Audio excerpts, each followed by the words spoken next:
สถานีวิทยุกระจายเสียงแห่งประเทศไทยจังหวัดเชียงใหม่ AM 1476 กิโลเฮิรตซ์สถานีวิทยุภาคภาษาชาติพันธุ์แห่งเดียวในประเทศไทยที่มีความทันสมัยเชื่อถือได้สร้างอัตลักษณ์กลุ่มชาติพันธุ์สู่สากล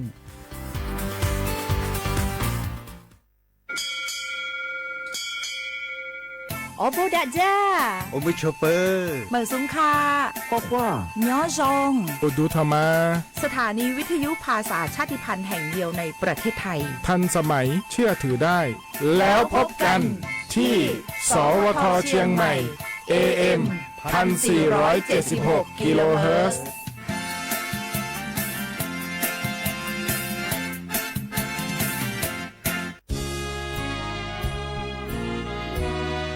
พระบารมีปกเกล้าเพื่อปวงชนชาวไทยจากพระราชกรณียกิจนานับประการที่พระบาทสมเด็จพระเจ้าอยู่หัวและพระบรมวงศานุวงศ์ทรงทุ่มเทพระวรกายทรงงานอย่างไม่เหน็ดเหนื่อยเพื่อประโยชน์สุขของประสบนิกรจากโครงการหลวงสู่การพัฒนาแหล่งน้ำส่งเสริมการศึกษาและด้านสาธารณสุขที่มุ่งเน้นการพึ่งพาตนเองและการพัฒนาอย่างยั่งยืนทุกย่างพระบาทคือการทรงงานทุกพระราชดำริคือพลังแห่งการพัฒนาเพราะประชาชนคือหัวใจของแผ่นดินร่วมเสริมสร้างความรักในสถาบันหลักของชาติโดยสำนักงานประชาสัมพันธ์ที่ 3 กรมประชาสัมพันธ์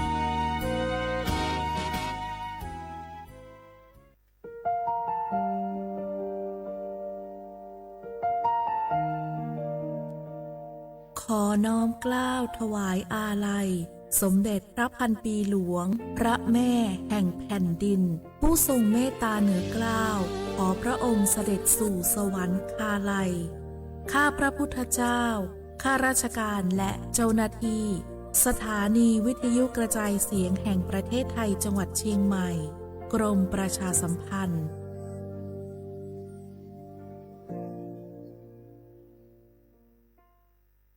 ช่วงเกล็ดความรู้กับคปภ.แม้ในช่วงฤดูแล้งที่จะมาถึงนั้นอาจจะทำให้เราต้องเจอกับปัญหาสาธารณภัยมากมายไม่ว่าจะเป็นภัยจากฟ้าผ่าอัคคีภัยจากลมพายุฤดูร้อนหรือภัยจากลูกเห็บคุณสามารถบรรเทาความสูญเสียและบริหารความเสี่ยงจากการเกิดภัยเหล่านี้ด้วยประกันอัคคีภัยโดยประกันอัคคีภัยจะให้การคุ้มครองตามกรมธรรม์ไม่ว่าจะเป็นการตอบแทนเบี้ยประกันภัยที่ผู้เอาประกันภัยชำระให้แก่บริษัทในการเอาประกันภัยทรัพย์สินตามที่ระบุไว้ในกรมธรรม์ว่าจะชดใช้ค่าสินไหมทดแทนตามสัญญาหากทรัพย์สินที่เอาประกันภัยไว้นั้นได้รับความเสียหายโดยประกันอัคคีภัยจะมี 4 ความคุ้มครองหลักไม่ว่าจะเป็นไฟไหม้ฟ้าผ่าแรงระเบิดของแก๊สที่ใช้สำหรับทำแสงสว่างหรือประโยชน์เพื่อการอยู่อาศัยเท่านั้นแต่ไม่รวมถึงความเสียหายจากการระเบิดของแก๊สจากแผ่นดินไหวนอกจากนี้ประกันอัคคีภัยยังสามารถซื้อความคุ้มครองเพิ่มเติมได้ไม่ว่าจะเป็นภัยจากลูกเห็บภัยจากน้ำท่วมภัยจากลมพายุภัยแผ่นดินไหวภัยระเบิดภัยจากควันภัยอากาศยานภัยที่เกิดขึ้นเองตามปกติวิสัยภัยจากการกระทำอย่างป่าเถื่อนหรือการกระทำอันมีเจตนาร้ายภัยจากยวดยานพาหนะภัยต่อเครื่องไฟฟ้าภัยจราจรและนัดหยุดงานภัยเนื่องจากน้ำสามารถติดตามข้อมูลข่าวสารความคุ้มครองสิทธิและประโยชน์ต่างๆได้ที่สำนักงานคปภ.ภาค 1 โทร 053-112-7302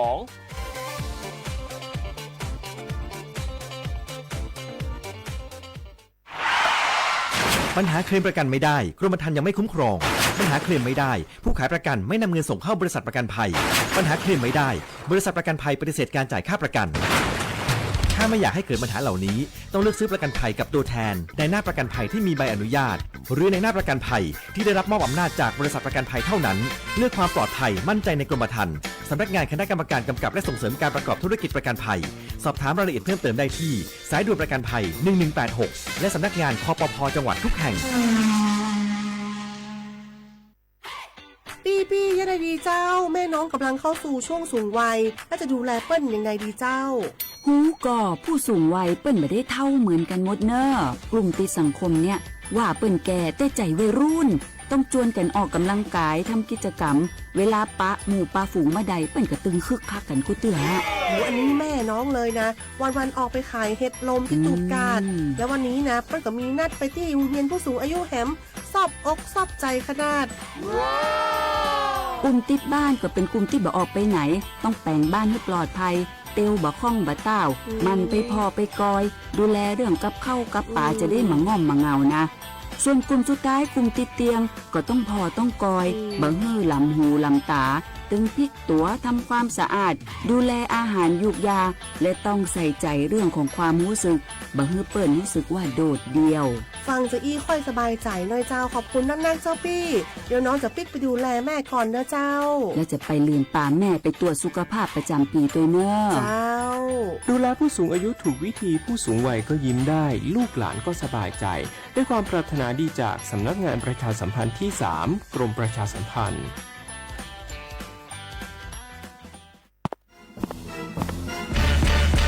แกลองปะกลิ่นหอมเหมือนขนมหวานที่สำคัญไม่เหม็นเอาเปล่า หยุดเลยนะแก รู้ปะว่าในนั้นน่ะนิโคตินเพียบเลยนะ นิโคตินในบุหรี่ไฟฟ้ามันทำลายสมองส่วนการเรียนรู้นะแก ยิ่งสูบสมาธิยิ่งสั้น ความจำก็แย่ลง แถมยังเสี่ยงเป็นโรคปอดอักเสบเฉียบพลันอีก จริงดิ แต่ควันมันก็ไม่เหม็น แถมไม่มีกลิ่นติดตัวด้วย โอ้ยถึงไม่มีกลิ่นติดตัว แต่สารเคมีโลหะหนักเพียบ สูบแล้วเหนื่อยง่าย ออกกำลังกาย หรือซ้อมเต้นแป๊บเดียวก็หอบและ เสียสุขภาพหมด อย่าให้บุหรี่ไฟฟ้ามาทำลายอนาคตและสุขภาพของคุณ ฉลาดเลือก ฉลาดใช้ชีวิต ไม่ตกเป็นเหยื่อบุหรี่ไฟฟ้า ด้วยความปรารถนาดีจากสำนักงานประชาสัมพันธ์ที่ 3 กรมประชาสัมพันธ์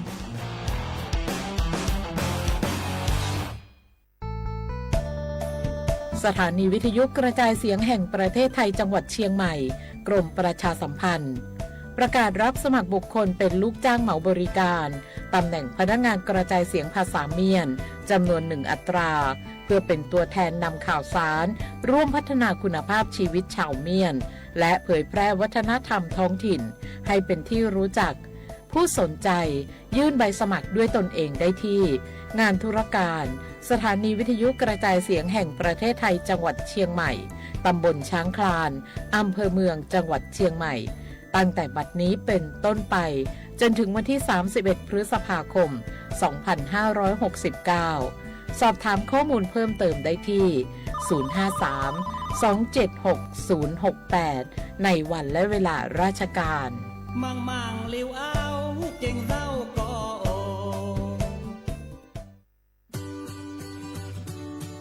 สนใจโฆษณาผ่านช่องทางสถานีวิทยุกระจายเสียงแห่งประเทศไทยจังหวัดเชียงใหม่ให้ความรู้คู่ความสุขฟังชัดสัญญาณไกลครอบคลุมพื้นที่จังหวัดเชียงใหม่ติดต่อที่สวทเชียงใหม่053-276-068 และ 092-246-8579ช่วงฟ้าใสไร้มลพิษ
sa ha ma gu tu lo le ni ha lo ha yu lo le a mi a shi xia yang no fu wo du tu tu lo le ye wu shi tu tu lo le a mi wa pa ku na na du zao le ma xia na na gu zo le a mi wa pa ku na na du za ne o ma xia na na gu zo ne o只是屏幕图个呗个把都查出个呗提不提做出的了你不啥做家手了啊和啊里出的个有把绿家手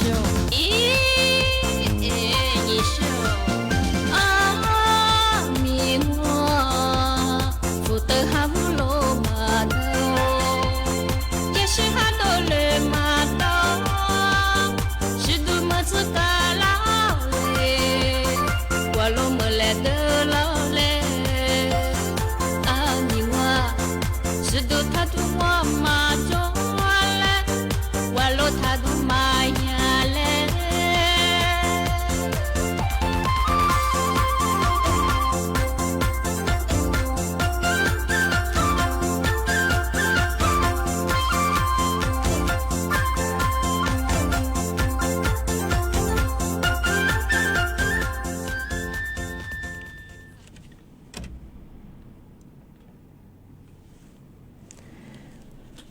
เสียขวาไปแล้วขว้างอ่ะในเม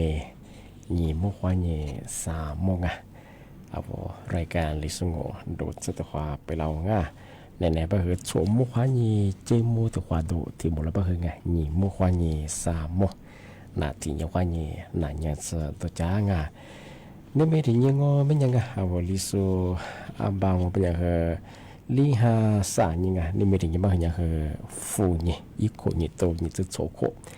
เอาลิโซอันบางที่เห็นยังแบบว่าคือพลังกะไงอาจจะแบบว่าไทยอันบางว่าเป็นอย่างคืองัวฮะสกุลยังไงนี่ไม่ถึงยังแบบคือน่ะนี่ถึงยังมาเที่ยวโง่ไง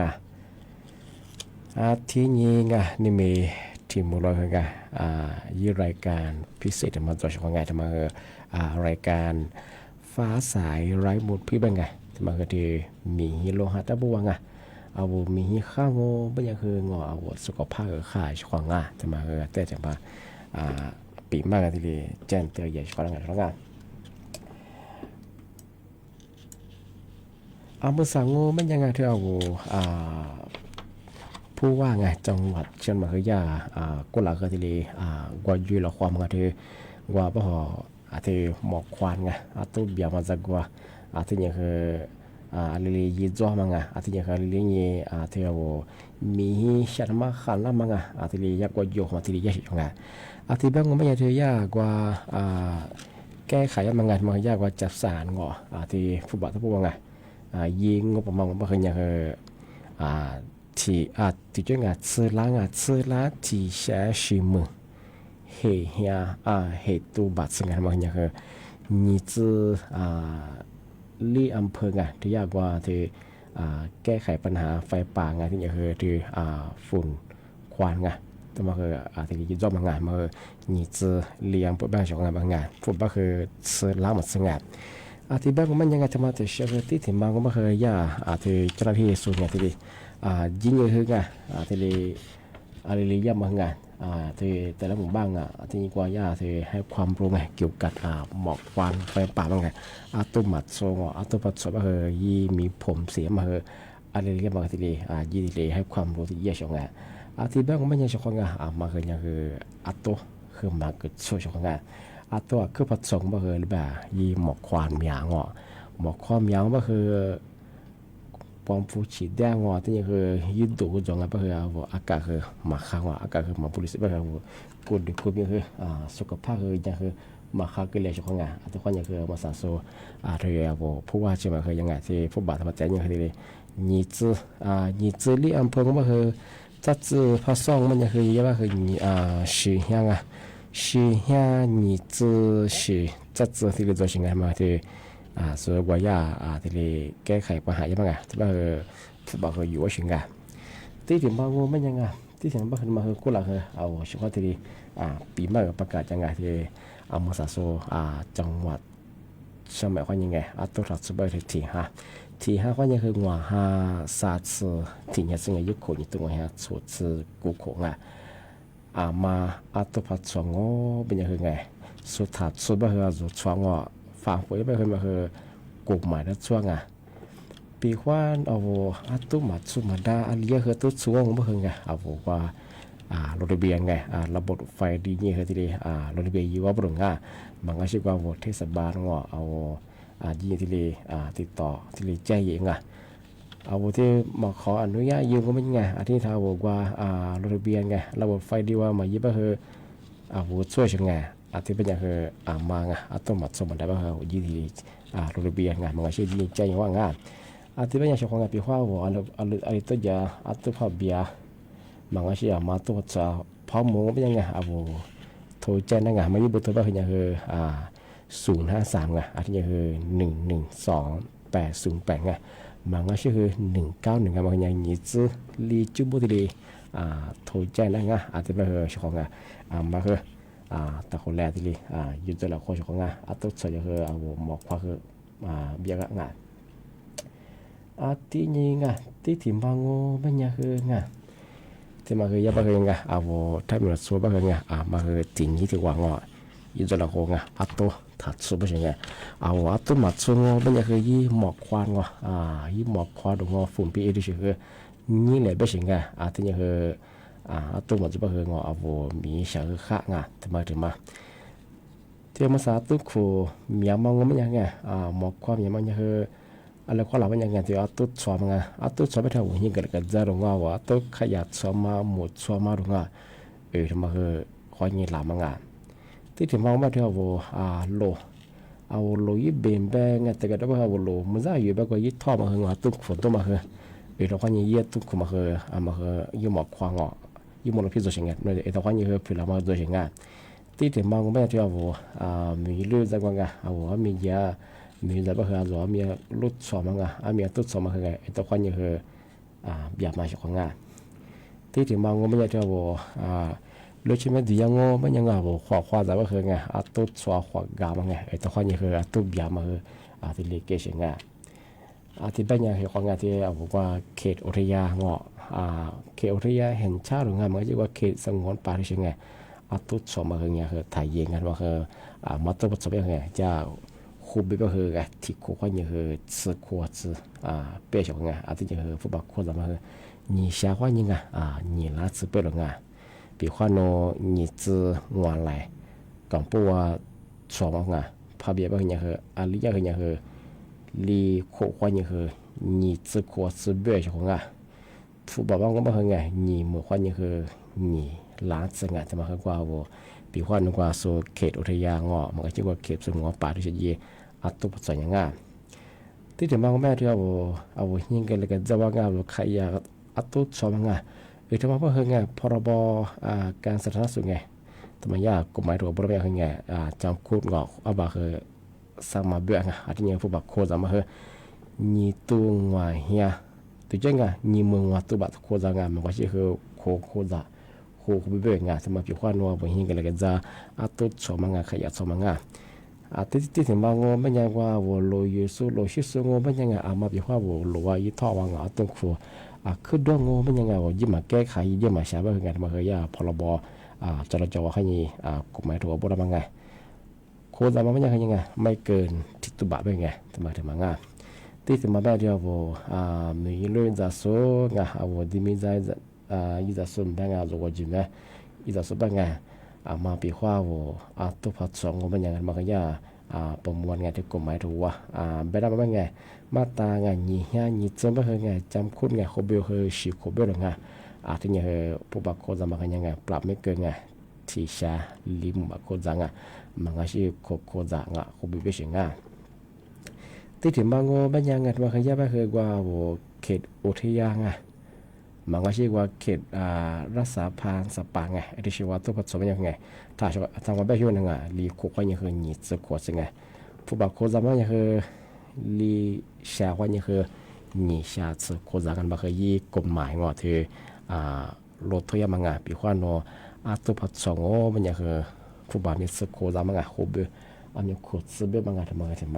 ปีมังจะนั่งที่ยังที่มาเทชงมันคือที่มาด้วย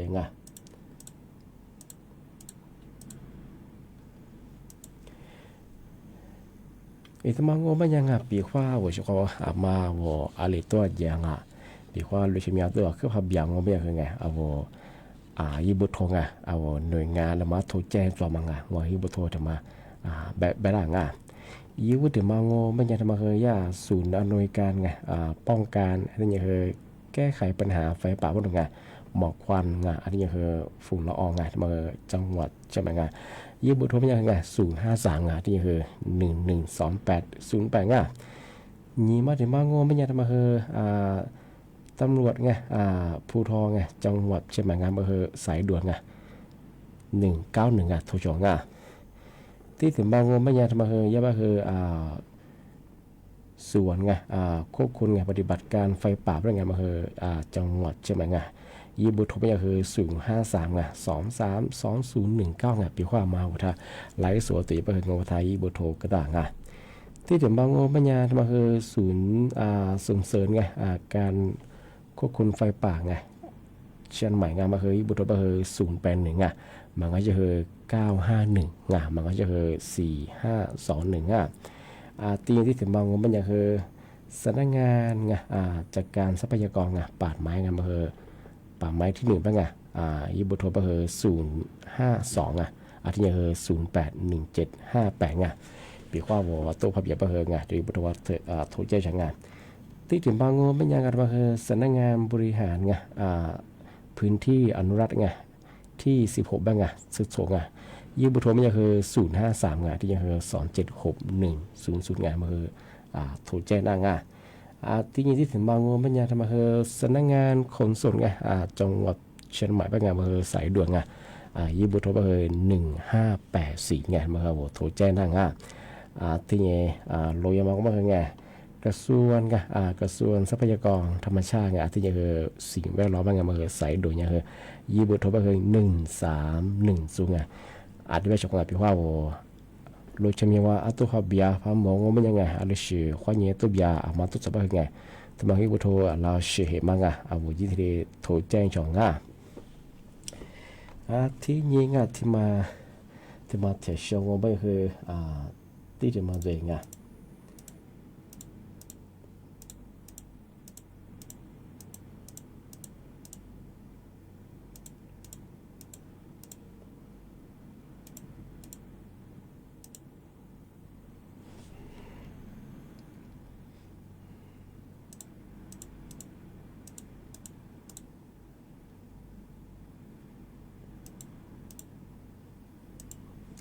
ที่บ้านที่ช่องบ้านยังไงเธอมาใส่ยาสุกว่าอามา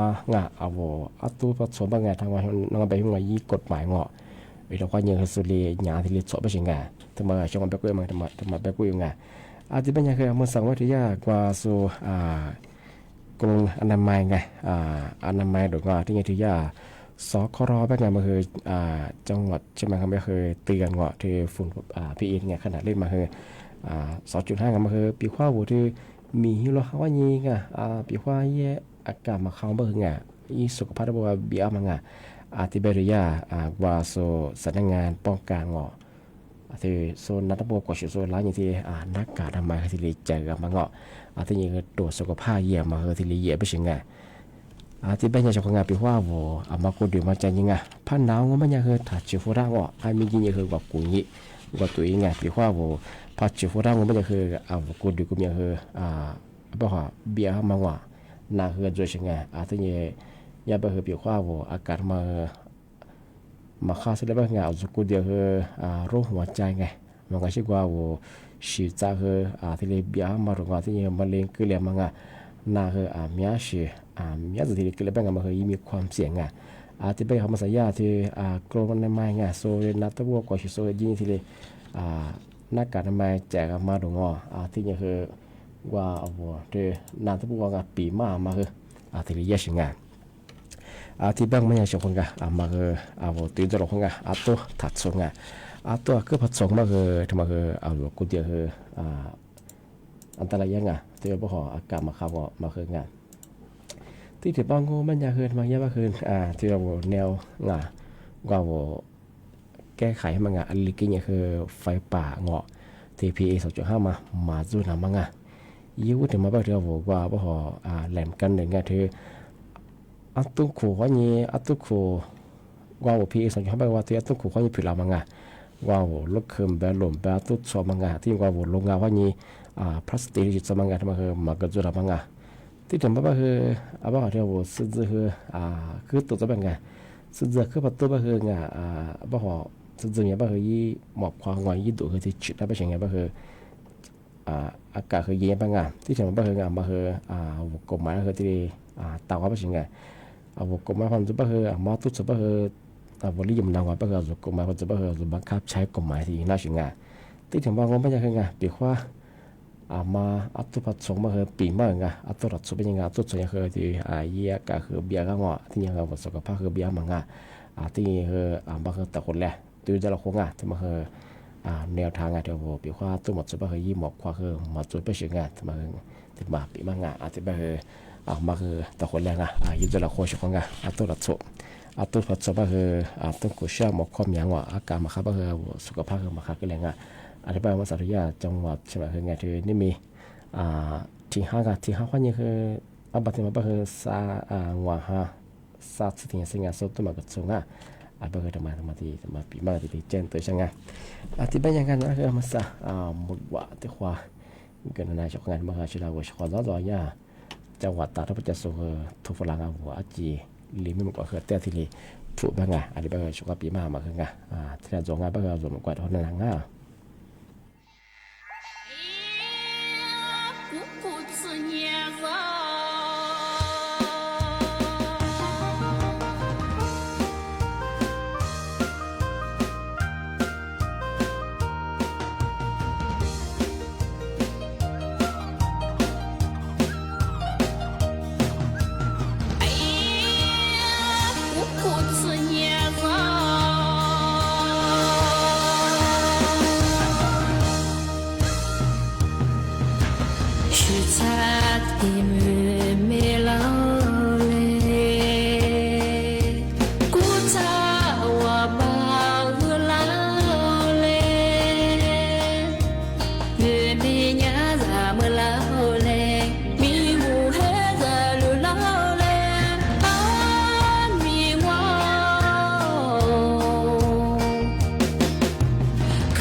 是白马呀能花我不是白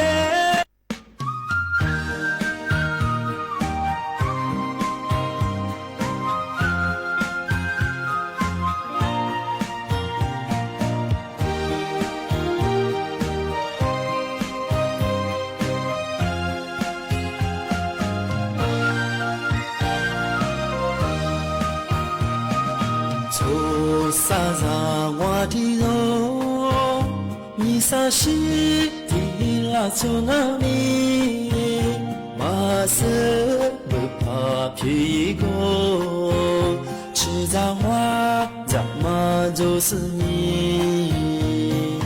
哦，米玛哈瓦提罗，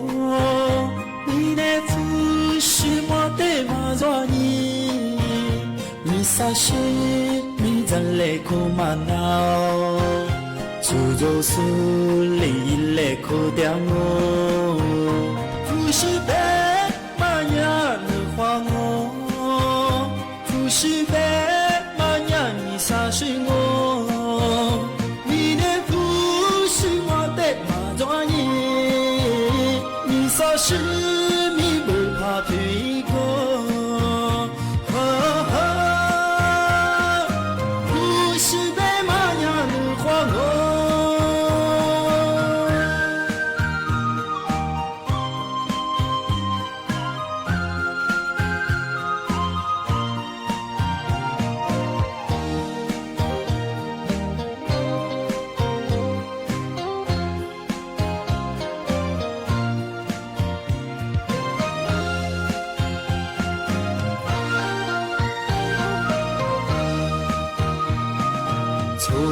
萨萨瓦提罗，米萨西提拉从阿米，马色不怕皮过，吃脏话咱们就是你。哦，米玛哈瓦提罗，你的父是我的马抓你，米萨西。咱来苦嘛闹，出走苏里来苦掉我，不是白马呀能花我，不是白马呀你杀死我，你的不是我的马抓你，你杀死你不怕皮过。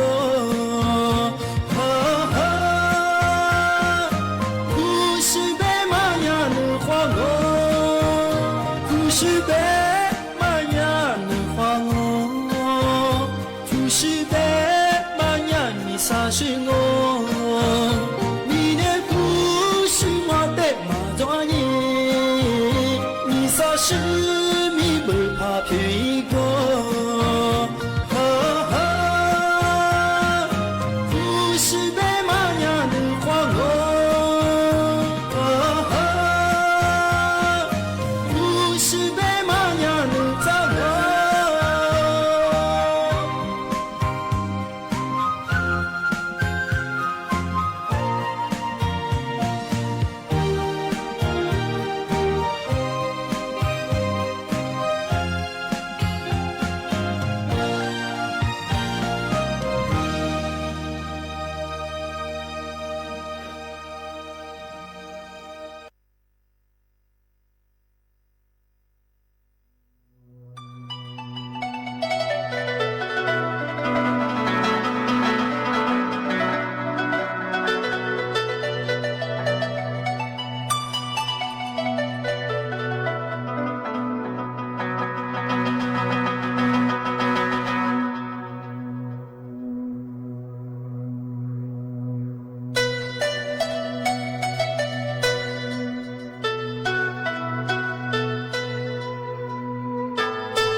ที่โซ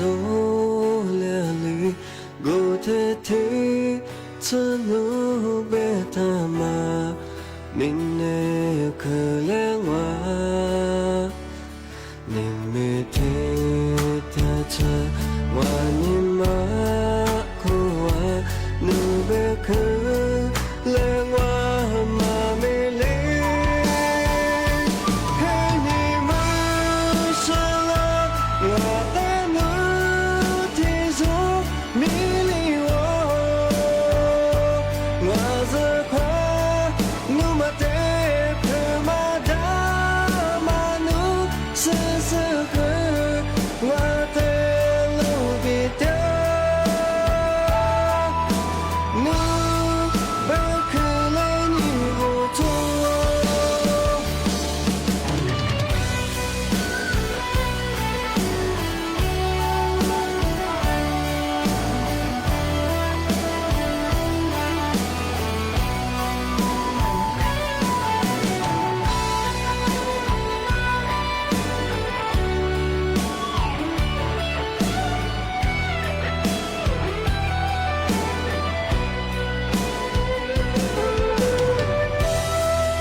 ชกว่า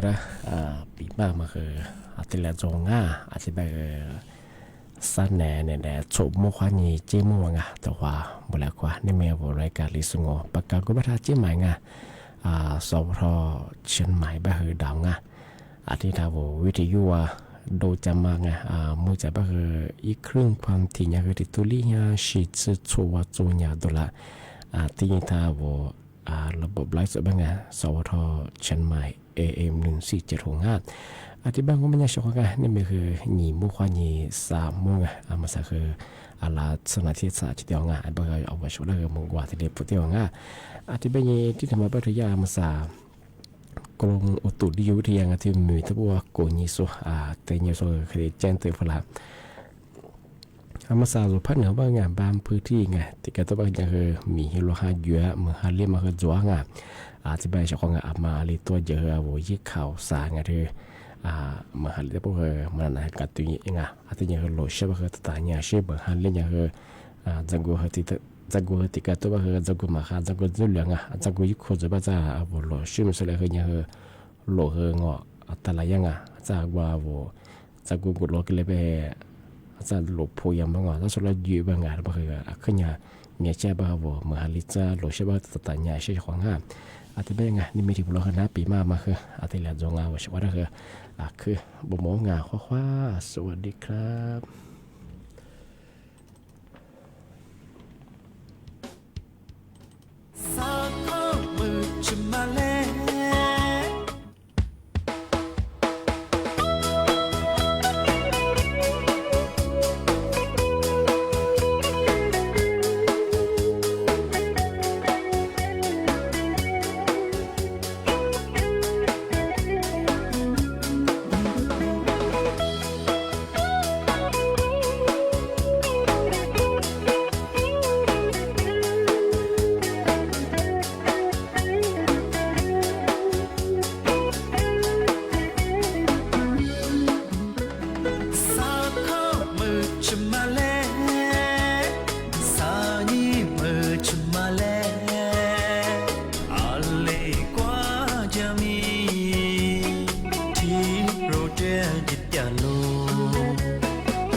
zalo